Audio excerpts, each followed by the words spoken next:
I am talking about credit card. कभी सोचा है जितने भी बड़े रिटेलर्स और स्टोर्स होते हैं वो आपको स्टोर कार्ड या मेंबरशिप कार्ड बनवाने को क्यों कहते हैं? क्योंकि इसमें फायदा है, आपका नहीं उनका। सपोज करो आपने 10,000 के कपड़े खरीदे, आप बिलिंग करवा रहे हो और एक आदमी बड़ी सी फेक स्माइल के साथ आके कहता है, सर क्या आप इस परचेज पर 1,000 रुपए बचाना चाहते हैं? आप कहते हो हाँ बिल्कुल 1,000 रुपए बचाने चाहिए, मैं भी बचाऊंगा। गई भैंस पानी में। डिस्काउंट के चक्कर में आपने कार्ड बनवा लिया। अब वो कहेंगे सर क्योंकि अब आप हमारे प्रीमियम कस्टमर हो तो आपको सारी पेमेंट करने की जरूरत नहीं है, अब आप कार्ड से पेमेंट कर सकते हो और 1 महीने तक आपको कोई इंटरेस्ट भी नहीं देना पड़ेगा। पर वो आपको ये कभी नहीं बताएंगे कि 1 महीने बाद 18% इंटरेस्ट देना पड़ेगा, जिसमें वो अपना 1,000 रुपए का डिस्काउंट तो वसूल करेंगे ही, साथ ही अपना खर्चा पानी भी निकाल लेंगे। और अगर आप गलती से 2 महीने तक पेमेंट करना भूल गए, जो कि आप भूलोगे, तो अब आपको पिछली बार इंटरेस्ट लग के जो टोटल अमाउंट हुई थी उस पर 18% इंटरेस्ट देना पड़ेगा, यानी गरीबी में आटा गीला होगा। तो करना क्या है, आपको कोई भी सेल्समैन दिखे उसे यही कहना है कि भैया मुझे कोई भी क्रेडिट कार्ड, कोई 10% डिस्काउंट कुछ नहीं चाहिए। अब अगर आपके पास ऑलरेडी कुछ क्रेडिट कार्ड्स हैं तो पहले उनसे छुटकारा पाओ, क्योंकि एक आदमी जो क्रेडिट कार्ड डेट से बाहर आना चाहता है और अपने पास 2-3 कार्ड्स रखता है तो ये बिल्कुल ऐसा ही है कि एक शराबी वोडका की बोतल साथ रख के शराब छोड़ने की कोशिश करे। क्रेडिट कार्ड से फ्री होने के लिए पहले आपको कंपनी या बैंक से इंटरेस्ट कम करवाना है और बाद में एक एक करके सभी का क्रेडिट क्लियर करना है। बहुत लोगों को लगता है कि अगर वो अपनी इनकम बढ़ाएंगे तो जल्दी अमीर हो पाएंगे, बट ऐसा है नहीं, क्योंकि the more we make the more we spend. एक चीज जो हमें अच्छे से सीख लेनी चाहिए वो ये है कि हम कितना कमाते हैं इसका हमारे अमीर होने से ज्यादा लेना देना नहीं है, क्योंकि प्रॉब्लम खर्च करने में है। हमारी आदत पड़ी हुई है छोटे मोटे खर्चे करने की, इसीलिए अमेज़न जैसी बड़ी कंपनीज भी आपके लिए festival sale, month end sale, year end sale, ये सब सेल्स लाती रहती हैं, क्योंकि उन्हें पता है कि आपको इन सब मौकों पर बोनसेस मिलते हैं और ये बोनसेस आपके पास नहीं रहने चाहिए। गवर्नमेंट को भी ये बात पता है, इसीलिए जब जब आपकी पॉकेट्स में पैसे होते हैं तब तब टैक्सेस कम कर दिए जाते हैं ताकि आप वो पैसे खर्च कर दो।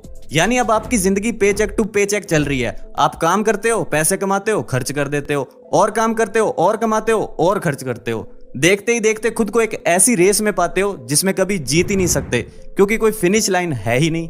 तो अब सवाल ये उठता है कि इससे बाहर कैसे निकलना है। द लाटे फैक्टर, ऑथर का वो आइडिया जो मैगजीन्स, न्यूज़पेपर्स और टेलीविजन पर फीचर हुआ था, जिसे लोग अलग अलग आर्टिकल्स में पढ़ते हैं और अप्लाई करते हैं।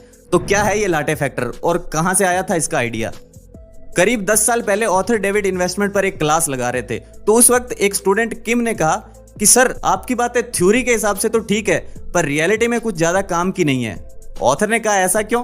क्योंकि जो बात आप कह रहे हो कि दिन का $5 से $10 बचाना बड़ी बात नहीं है, मेरे लिए वो बड़ी बात है, इनफैक्ट इम्पॉसिबल है। अब किम की इस बात पर बाकी स्टूडेंट्स ने भी सहमति दिखाई। तो ऑथर ने कहा ठीक है किम, अब अपनी डेली रूटीन बताओ। उसने कहा सुबह मैं ऑफिस जाती हूँ, फिर जो भी काम। ऑथर ने कहा नहीं, ऑफिस से पहले क्या तुम चाय कॉफी कुछ पीती हो? किम ने कहा हाँ मैं कॉफी पीती हूँ। ऑथर ने कहा तो मोहतरमा वो कॉफी आप घर पे बनाती हैं या फिर ऑफिस में फ्री मिलती है?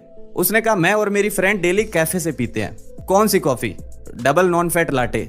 तो क्या मैं ये जान सकता हूँ कि ये डबल नॉन फैट लाटे कितने की मिलती है और इसके साथ में क्या मिलता है?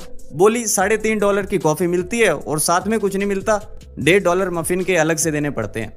ऑथर तो बहुत हैरान हुआ, शायद पिछले जन्म में बनिया रहा होगा।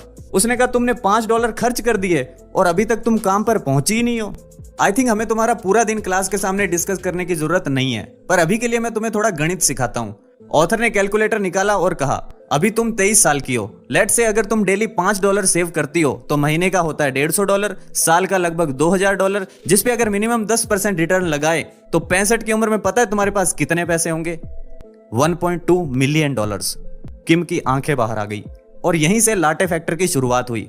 यहाँ पे गलत मत समझना कि ऑथर आपको कॉफी पीने से मना कर रहे हैं, वो बस यही कहना चाहते हैं कि छोटे मोटे खर्चे लॉन्ग टर्म में बड़ा डिफरेंस क्रिएट कर देते हैं। यानी अमीर बनने के लिए आपको सिस्टमैटिक तरीके से सेविंग और इन्वेस्टमेंट करनी है, जिसके लिए आपको चाहिए डिसिप्लिन, और थैंकफुली आज लोगों के पास वही नहीं है।